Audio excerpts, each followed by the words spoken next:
బావిలో నీళ్లున్నా నీ కంట్లో కన్నీళ్లున్నాయి. నన్ను ఆ దేవుడే కాపాడాలి. రైతులు వాడాల్సింది ఇలాంటి నాసిరకం పైపులు కాదు. మరి ఏ పైపులు వాడమంటారు బాబు? తరతరాలు మన్నే నాణ్యత నంద్యాల నంది పైపులు. నమస్కారం, నంది కేబుల్ టీవీకి స్వాగతం. ముందుగా నంది న్యూస్ ముఖ్యాంశాలు. పింఛన్ల పంపిణీ కార్యక్రమాన్ని ప్రారంభించిన మంత్రి ఫరూక్.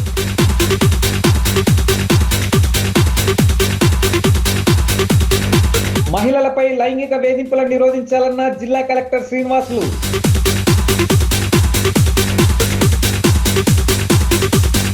అతిసార వ్యాధిని అరికట్టాలంటున్న రాష్ట్ర మంత్రి ఫరూక్.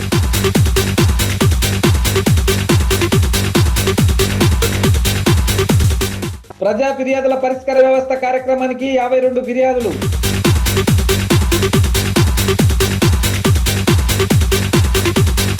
పిచ్చి కుక్క దాడిలో గాయపడ్డ బాధితులను పరామర్శించిన మంత్రి ఫరూక్.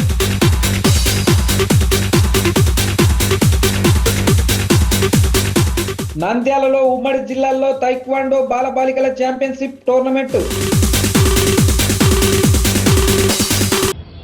నంద్యాల పట్టణంలో ఎన్టీఆర్ భరోసా సామాజిక పెన్షన్ల కార్యక్రమాన్ని సోమవారం న్యాయశాఖ మరియు మైనార్టీ సంక్షేమ శాఖ మంత్రి ఎన్ఎండి ఫరూక్ ప్రారంభించారు. నంద్యాల పట్టణంలో ఎన్టీఆర్ భరోసా పింఛన్లను మంత్రి ఎన్ఎండి ఫరూక్ పంపిణీ చేశారు. ఈ సంతోషాన్ని పెన్షన్దారులు వ్యక్తం చేశారు. సీఎం చంద్రబాబు నాయుడు చిత్రపటానికి వృద్ధులు, వికలాంగులు మంత్రి ఎన్ఎండి ఫరూక్ పాలాభిషేకం చేశారు. సీఎం చంద్రబాబు నాయుడుకు మంత్రి ఎన్ఎండి ఫరూక్ ప్రత్యేక ధన్యవాదాలు తెలిపారు. ఈ సందర్భంగా మంత్రి ఎన్ఎండి ఫరూక్ మాట్లాడుతూ పింఛన్ పంపిణీ చేసినప్పుడు లబ్ధిదారుల కళ్ళల్లో ఆనందం కనిపించిందని అన్నారు. 200 రూపాయలు ఉన్న పెన్షన్ను 1000 రూపాయలు చేసిన ఘనత చంద్రబాబుకే దక్కిందని అన్నారు. అదేవిధంగా 1000 రూపాయలు ఉన్న పెన్షన్ 2000 చేసిన ఏకైక ముఖ్యమంత్రి నారా చంద్రబాబు నాయుడు అని, గత ప్రభుత్వంలో 2000 ఉన్న పెన్షన్ని 3000 పెంచుతూ 5 సంవత్సరాలు గడిపిన వైఎస్ జగన్మోహన్ రెడ్డి మాట తప్పారని, ఏటా 250 రూపాయలు పెంచుతూ ప్రజలను నమ్మక ద్రోహం చేశారని, నేడు మా అధినేత ఆంధ్రప్రదేశ్ ముఖ్యమంత్రి నారా చంద్రబాబు నాయుడు చెప్పిన మాట ప్రకారం 3000 రూపాయల పెన్షన్ను 4000 పెంచుతూ, అదేవిధంగా 3 నెలల ముందే ప్రతి నెల 1000 రూపాయలకు చొప్పున మొత్తం కలిపి 7000 రూపాయలు నేడు పంపిణీ చేశామని అన్నారు. అలాగే నంద్యాలలో అన్ని వార్డులలో, అన్ని గ్రామాల్లో ఈ కార్యక్రమాన్ని తెలుగుదేశం పార్టీ నాయకులు దగ్గరుండి లబ్ధిదారులకు పింఛన్ అందజేయడం చాలా సంతోషంగా ఉందని అన్నారు. పనిచేసే ప్రదేశంలో మహిళలపై లైంగిక వేధింపులను నివారించేందుకు ప్రత్యేక శ్రద్ధ తీసుకోవాలని జిల్లా కలెక్టర్ శ్రీనివాసులు తెలిపారు. పనిచేసే ప్రదేశంలో మహిళలపై లైంగిక వేధింపులను నివారించేందుకు ప్రత్యేక శ్రద్ధ తీసుకోవాలని జిల్లా కలెక్టర్ డాక్టర్ కె శ్రీనివాసులు పేర్కొన్నారు. సోమవారం కలెక్టరేట్లోని సెంటనరీ హాల్లో ప్రజా సమస్యల పరిష్కార వేదిక కార్యక్రమంలో భాగంగా పని ప్రదేశంలో మహిళలపై లైంగిక వేధింపుల చట్టం కరపత్రికను కలెక్టర్ ఆవిష్కరించారు. ఈ కార్యక్రమంలో joint collector T Rahul Kumar Reddy, DRO Padmaja, శ్రీ శిశు సంక్షేమ శాఖ పిడి నిర్మల తదితరులు పాల్గొన్నారు. ఈ సందర్భంగా జిల్లా కలెక్టర్ డాక్టర్ కె శ్రీనివాసులు మాట్లాడుతూ జిల్లాలోని పట్టణ, మండల, గ్రామ స్థాయిలో కార్యాలయాల్లో 10 మంది మహిళలకు మించి ఒకే చోట పనిచేస్తుంటే సంబంధిత శాఖలో ఇంటర్నల్ కంప్లైంట్స్ కమిటీ ఏర్పాటు చేసి మంగళవారం సాయంత్రం లోపుగా నివేదిక ఇవ్వాలని కలెక్టర్ ఆదేశించారు. ఒకవేళ కమిటీని ఏర్పాటు చేయకపోతే 50,000 రూపాయల అపరాధ రుసుము కూడా చెల్లించాల్సి ఉంటుందన్నారు. ప్రైవేట్ సెక్టార్లు, స్వచ్ఛంద సంస్థలు, నర్సింగ్ హోంలు, పరిశ్రమలు, క్రీడా సంస్థలు, హాస్పిటల్స్, విద్యా సంస్థలు, కార్పొరేషన్లు, స్వయం ఉపాధిలో మరియు ఏ ఇతర పనిచేసే ప్రదేశమైనా 10 మంది కంటే తక్కువగా ఉన్నా సరే మహిళల పట్ల అసభ్యంగా ప్రవర్తించే వారందరిపై లైంగిక వేధింపుల చట్టం వర్తిస్తుందన్నారు. లోకల్ కంప్లైంట్ కమిటీ జిల్లా స్థాయిలో ఏర్పాటు చేశామని, ప్రభుత్వ, ప్రైవేట్ రంగాల్లో పనిచేస్తూ లైంగిక వేధింపులకు గురైతే లోకల్ కంప్లైంట్ కమిటీ ద్వారా పరిష్కారం చేస్తామన్నారు. ప్రాణాంతకమైన అతిసార వ్యాధిని అరికట్టేందుకు ప్రజల్లో విస్తృత అవగాహన తీసుకురావాలని రాష్ట్ర న్యాయ, మైనార్టీ సంక్షేమ శాఖ మంత్రి ఫరూక్ తెలిపారు.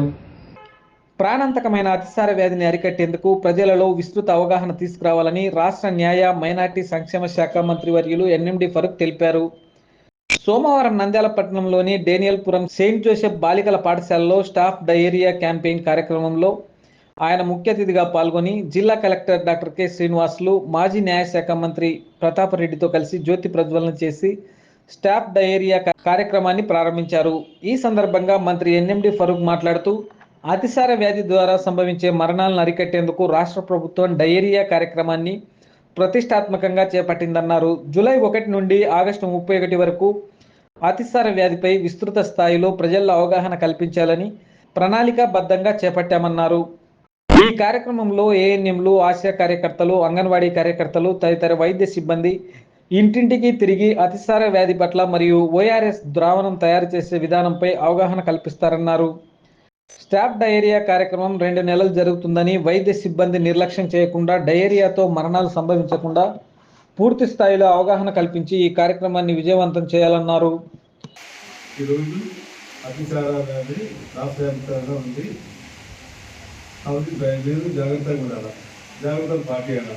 పెద్దలు ప్రతాప్ రెడ్డి గారు చెప్పారు, శుభ్రత పాటించాలి, చేతులు కడతారా, ఎక్కడంటే అక్కడ తిరుగుడు తినకూడదు. దానివల్ల మీకు వివేచనలు బాధలు వస్తాయి. దానివల్ల చాలా ఇబ్బంది అవుతుంది. శుభ్రత పాటించాలంటే మన ఇండు పేదవారి ఇండు కాబట్టి చాలా తినలు ఉంటాయి. పెద్దలు నాయన గురించి కానీ ప్రతాప్ రెడ్డి గారి కానీ మన చెప్పలేడు కానీ పెద్ద ఉంటాయి. మీరు ఇంట్లో మీరు పాటించాలి, ఎటువంటి వస్తాయి మీకు వాటి జాగ్రత్తగా మీరు తీసుకోవాలి. ఓఆర్ఎస్ పెట్టుకుంటే ఇది అవసరం లేదు. అందరూ తినవాలి కదా. ఇక్కడ ఉండేది ధనవంతులు ఇల్లు ఎవరికైనా సొంతంగా ఒకదానికి కూడా అందరికీ ఒక్క లేబర్ చేయి. ఎవరు చాలా మంది లేవు, అప్రాలు 2-3%. మళ్ళీ ఇంతమంది మీద చేతులు ఉండడానికి ఆలోచించాలన్నమాట. అతి జాగ్రత్తగా ఉండాలి. అనంతరం జిల్లా కలెక్టర్ డాక్టర్ కె శ్రీనివాసులు మాట్లాడుతూ అతిసార వ్యాధి నివారణలో వైద్య సిబ్బంది, ఆర్డబ్ల్యూఎస్, ఐసిడిఎస్, పంచాయతీరాజ్ శాఖలు సమన్వయంతో పనిచేయాలని సూచించారు. పరిసరాలను, మురికి కాలువలను, తాగునీటి ట్యాంకులను పరిశుభ్రం చేయడంతో పాటు ప్రతిరోజు క్లోరినేట్ చేసిన నీటిని సరఫరా చేయాలన్నారు. అతిసార వ్యాధి ఎలా వస్తుంది, నివారణ, ఓఆర్ఎస్ ద్రావణం ఉపయోగించే విధానం తదితరాల అన్నింటిపై అవగాహన కల్పించాలన్నారు. 5 సంవత్సరాలలోపు పిల్లల తల్లిదండ్రులకు డయేరియా లక్షణాలపై పూర్తి అవగాహన తీసుకురావాలన్నారు. పరిసరాల శుభ్రతతో పాటు వ్యక్తిగత శుభ్రత కూడా పాటించాలని, శుద్ధమైన నీటిని మాత్రమే సేవించాలని తెలియజేశారు. ఈ కార్యక్రమంలో జిల్లా వైద్య ఆరోగ్య శాఖ అధికారి doctor Venkataramana, DCHS doctor Jafarullah, IME అధ్యక్షుడు doctor Ravikrishna, municipal health officer doctor Ankireddy తదితరులు పాల్గొన్నారు.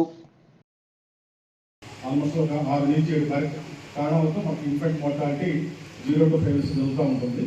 కానీ మన చేతిలో ఉండి మనము ఆ మోతాదుని ఆపే కార్యక్రమము ఈ స్టాఫ్ డైరీ కార్యక్రమం. సో దీన్ని కొద్దిగా అవగాహన కల్పించి శానిటైజేషన్, కొద్దిగా క్లీన్లెస్, దాంతోపాటుగా ఇమీడియట్గా ఓఆర్ఎస్ ఒకటి, జింక్ ఒకటి అవైలబిలిటీ పెట్టినప్పుడు ఖచ్చితంగా మన పిల్లలకి ఈ 0 to 5 వాళ్ళకి ఈ ఖచ్చితంగా డయేరియా వల్ల మరణాలని మనం ఖచ్చితంగా ఆశపడతాం. డిస్ట్రిక్ట్ లెవెల్లో district task force committee form చేశాం సార్. దీంట్లో ముఖ్యంగా health department, ICDS department, school education, municipal administration, panchayat department, ఈ అన్ని డిపార్ట్మెంట్స్తో కోఆర్డినేషన్తో ఆయా క్లయింట్స్ ఎవరైతే ఉంటారో స్కూల్ ఎడ్యుకేషన్లో పిల్లలకి అవగాహన కల్పించడం, అదేవిధంగా మున్సిపల్ అడ్మినిస్ట్రేషను, పంచాయత్ డిపార్ట్మెంట్తో శానిటేషన్ ప్రాపర్గా చేయించడం, ఐసిడిఎస్ ద్వారా ఎనివే 0 to 5 పిల్లలు ఉంటారు, వారికి ఖచ్చితంగా ఫీడింగ్తో పాటుగా ఆ తల్లులకి పిల్లలకి అవగాహన కల్పించడం, ఈ డయేరియా యొక్క లక్షణాలు ఏంటివి, దేనివల్ల వస్తుంది, దాన్ని ఎట్లా మనం స్టాప్ చేసుకోవచ్చు. ఈ కార్యక్రమాలన్నీ రాబోయే 2 నెలల కార్యక్రమంలో మనం చేపడతాం సార్. ఈరోజు స్టాప్ డయేరియా క్యాంపెయిన్ అనేటువంటి 2 నెలల విస్తృత కార్యక్రమం ఇది. అతిసార నిర్మూలన కార్యక్రమంలో భాగంగా రాష్ట్ర ఆరోగ్య శాఖ ఆదేశాల మేరకు ఈ ప్రోగ్రాం నిర్వహించడం జరిగింది. ఈరోజు ముఖ్యంగా మనకు ఆశా వర్కర్స్ ప్రతి ఒక్కరూ కలిసి ఒక్కొక్క రోజు ఒక 50 ఇండ్లకు వెళ్ళి ఓఆర్ఎస్ ప్యాకెట్లు ఇవ్వటము, ఇచ్చిన తర్వాత జింక్ ట్యాబ్లెట్ల యొక్క ప్రాముఖ్యతను చెప్పటము. ఆ జింక్ ట్యాబ్లెట్ 5 సంవత్సరాలలోపు ఉన్న వాళ్ళకి 10 mg, తర్వాత ఎక్కువ ఉన్నటువంటి వయసు ఉన్న వాళ్ళకి 20 mg ట్యాబ్లెట్స్ ఇచ్చి యాక్చువల్లీ ఆ ఓఆర్ఎస్ లిక్విడ్ ఎట్లా కలుపుతారు, ఏ విధమైనటువంటి జాగ్రత్తలు తీసుకోవాలి, ఏ విధమైనటువంటి తినుబండాలు బయట రోడ్డు మీద ఈగలు వారేటువంటివి అవన్నీ తినకుండా జాగ్రత్త పడుతూ ఈ 2 నెలలు కేవలం అతిసారం గురించే విస్తృతంగా ఈ ప్రాముఖ్యత గురించి చెప్తూ ప్రతి గ్రామంలో ఉన్నటువంటి పేద ప్రజానీకము ఏ ఒక్కరు కూడా అతిసారం బారిన పడి మరణించకూడదు అనేది ముఖ్య ఉద్దేశం.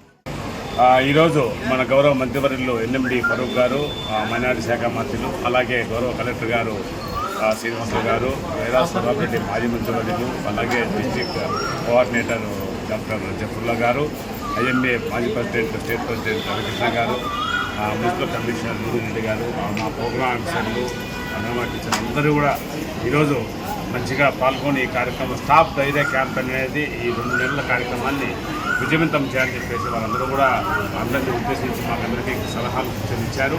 అలాగే మేము కూడా వారు చెప్పిన సూచనలు, సలహాలు అన్నీ కూడా తప్పకుండా పాటిస్తూ ఈ జిల్లాలో 2 నెలల కార్యక్రమంలో ముఖ్యంగా అండర్ 5 మోర్టాలిటీ సంబంధించి పిల్లలకి 5 సంవత్సరాల పిల్లలు ఏదైతే ఉందో వాళ్ళకి అయ్యే రాకుండా చూసుకోవడం ఒకటి, వచ్చిన తర్వాత ట్రీట్మెంట్ ఇవ్వడము, అలాగే మరణాలు సంభవించకుండా పకడ్బందీ ప్లాన్ ఆఫ్ యాక్షన్తో ఈ 2 నెలలు చేయబోతున్నాం. సోమవారం జిల్లా పోలీస్ కార్యాలయం నందు నిర్వహించిన ప్రజా ఫిర్యాదుల పరిష్కార వ్యవస్థ కార్యక్రమానికి 52 ఫిర్యాదులు వచ్చినట్లు జిల్లా ఎస్పీ రఘువీరెడ్డి తెలిపారు. నంద్యాల జిల్లా బొమ్మలసత్రం వద్ద గల జిల్లా పోలీస్ కార్యాలయంలో సోమవారం నిర్వహించిన ప్రజా ఫిర్యాదుల పరిష్కార వ్యవస్థ కార్యక్రమంలో నంద్యాల జిల్లా ఎస్పీ రఘువీరెడ్డి ఫిర్యాదులు స్వీకరించారు. ఈ సందర్భంగా జిల్లా నలుమూల నుండి విచ్చేసిన ఫిర్యాదుదారుల సమస్యలను జిల్లా ఎస్పీ అడిగి తెలుసుకొని సంబంధిత అధికారులతో స్వయంగా ఫోన్లో మాట్లాడి చట్ట పరిధిలో ఫిర్యాదుదారుల సమస్యలను సత్వరమే పరిష్కరించాలని ఆదేశించారు. చట్ట పరిధిలో చట్టపరంగా ఉన్న సమస్యలకు తక్షణమే పరిష్కారం చూపాలని, ఫిర్యాదులు మళ్లీ పునరావృతం కాకుండా చూడాలని, ఫిర్యాదుల పట్ల నిర్లక్ష్యంగా వ్యవహరించరాదని సంబంధిత పోలీసు అధికారులతో ఫోన్లో మాట్లాడి పరిష్కారం చూపాలని ఆదేశించారు. ఈ ప్రజా ఫిర్యాదుల పరిష్కార వ్యవస్థ కార్యక్రమంలో సివిల్ తగాదాలు, కుటుంబ కలహాలు, అన్నదమ్ముల ఆస్తి పంపకాల్లో మనస్పర్ధలు మొదలగునన్నాయి. ఈ కార్యక్రమంలో జిల్లా ఎస్పీతో పాటు special branch inspector Ravindra, Venkateswararao, Suryamouli, SP CC Nagaraju తదితరులు పాల్గొన్నారు.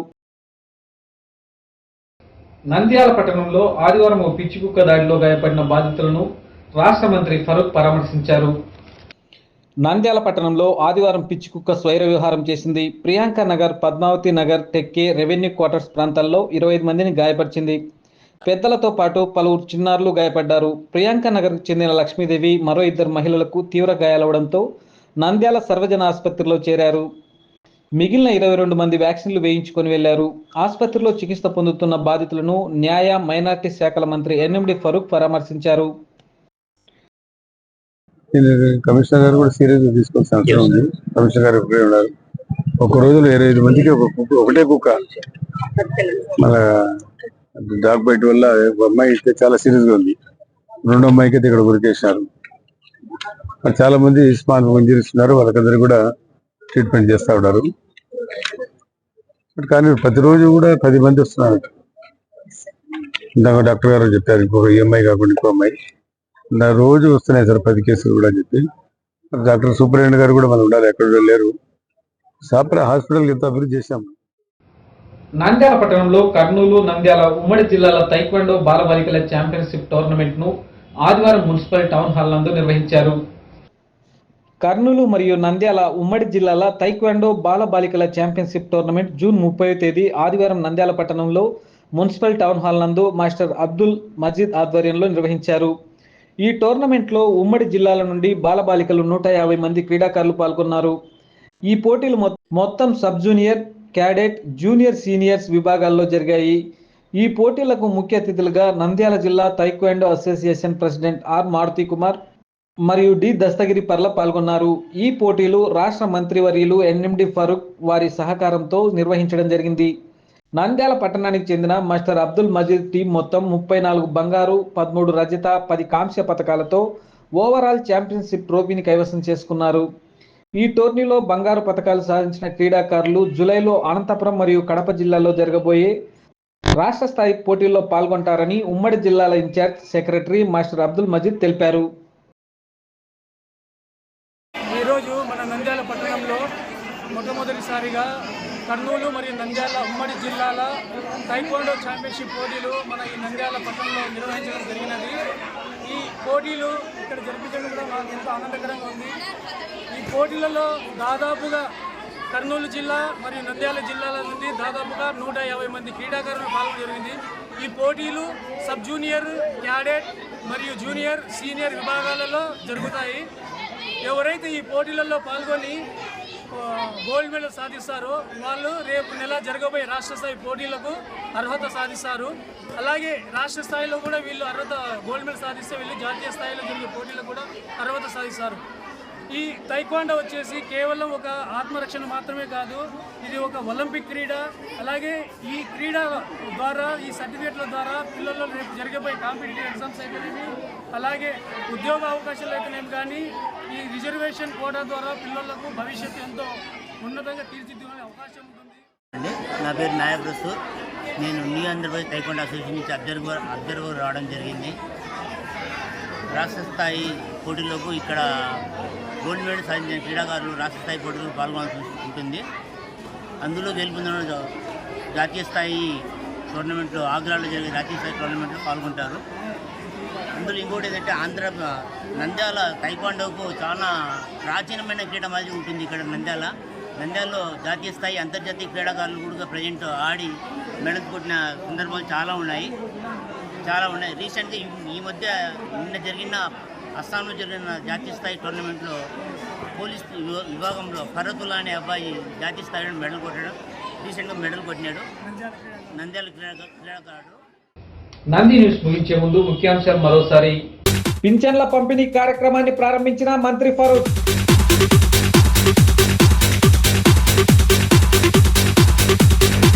మహిళలపై లైంగిక వేధింపులను నిరోధించాలన్న జిల్లా కలెక్టర్ శ్రీనివాసులు.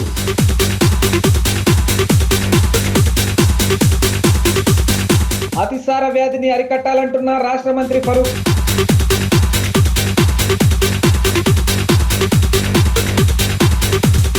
ప్రజా ఫిర్యాదుల పరిష్కార వ్యవస్థ కార్యక్రమానికి 52 ఫిర్యాదులు.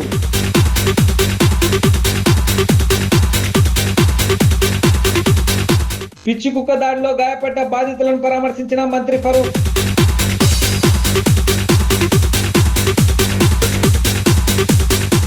నంద్యాలలో ఉమ్మడి జిల్లాల్లో తైక్వాండో బాలబాలికల ఛాంపియన్షిప్ టోర్నమెంట్. నంది న్యూస్ ఇంతటితో సమాప్తం. నమస్కారం.